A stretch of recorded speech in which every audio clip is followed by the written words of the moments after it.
नैजिसे खेब बोसोरारि फुजा फोरबो फालिदों सिलबान अन्थाइ बान्दो मन्दिराव। गुबुन गुबुन बोसोराव फालिनाय बादि देग्लायबो बोसोरारि बांला चैत्र दाननि 15-16 अक्ट'आव सिलबान अन्थाइ बान्दो महामाया बाथौ आश्रम मन्दिराव गाजा गोमजायै फुजा खुंफुंनाय जादों। फुंबिलि समाव धोरोमनि फिरफिला बिरहोयो आफादनि आफादगिरि बिरेश बसुमतारिया। लोगोसे उननि हाबाफारि बादियै धोरोम फुजा होनाया जागायो।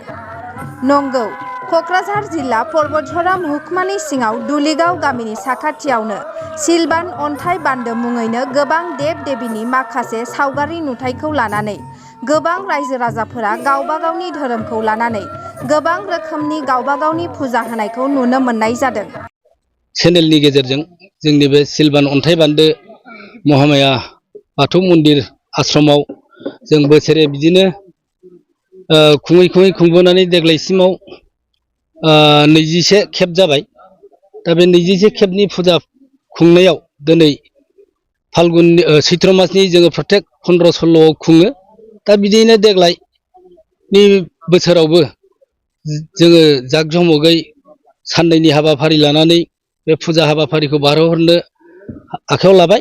दा थिग बिदिनो जोंनि सिलबान अन्थाइ बान्दो दुलिगाव ओनसोलनि रायजो राजा नायगाव, दुलिगाव, सांमान्दा, फालासगुरि, थिलाफारा, जों बिदिनो ओरै काजिगाव, ओरै फानजानि बुंखा आरो बिजिनि सुबाइजार, बेफोरबायदि बाक्सानिफ्रायबो आइ आफाफोर फैनानै बेहाय जोङो जाकजमैनो हाबाफारि फुजा फोरबोखौ खुंबाय थानाय जायो।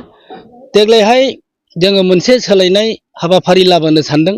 खारन चैत्रनि 15-16आव जों फुजा खुंनायाव लामानि उसुबिदानि थाखाय फैगौ बोसोराव जोङो ज' बिदिनो रायजो राजा कमिटिजों सावरायलायनानै फैगौ बोसोराव फाल्गुन मासनि 15-16खौ जों थिरांथा खालामनाय जाबाय। दा थिग आइ आफा रायजो राजाया जाहाथे बे फुजा फालनाव जाकजमकै बाहागो लाफैयो, आं बेखौनो खावलायनानै जोंनि सिलबान अन्थाइ बान्दो मन्दिरनि गाहाय नेहाथारि जानानै एसेखिनिसिम बुंनानै एसेयावनो फोजोबबाय। थांखिया बाहाय जोङो दिनैसिमबो मोजाङै हमदांस' हायाखै। खारन बाव अन्थाइयावनो मोनसे सोमोनांथाव आखिनि हिनजाव मानसिनि आगान दं आरो बाहायनो मोनसे सोमोनांथाव जिनिस दंबायमोन, जों नुफैयाखिसै। बाव अन्थाइजों बान्दो थेनाय बे दङमोन जाहैबाय। आरो मोनसेया हरैहाय बारनानै हाजो दरसेयाव नरल बलि होग्रा मोनसे सिनारि दङ जाहैबाय, दाबो दं। मोनसेया जाहैबाय अन्थाइयावनो हांखोजों दाननानै दोननाय बोरला थिर दङ। दा बेखौ लानानैनो बे ओनसोलनि सासे सिसिल माराक होननाया बे ओनसोलखौ दाखिनानै लादोंमोन।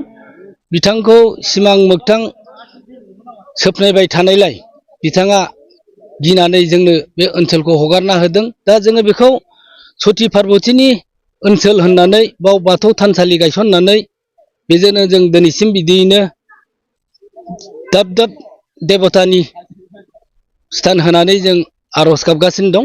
दा बेजोंनो सोलिबोगासिनो दं। बाव मोनफ्रोमबो धोरोमनि सुबुंफ्रा जोङो बाव स्थान होदों। बाथौनिखौ बाथौनो होदों, बिबार बाथौनिखौ बिबार बाथौनो होदों, बुलि बाथौनिखौ बुलि बाथौ होदोंमोन। दा बुलि बाथौ हिसाबै इसेबां नांथाबैलाय ब्रह्मनिखौ जों ब्रह्मनो स्थान होदों।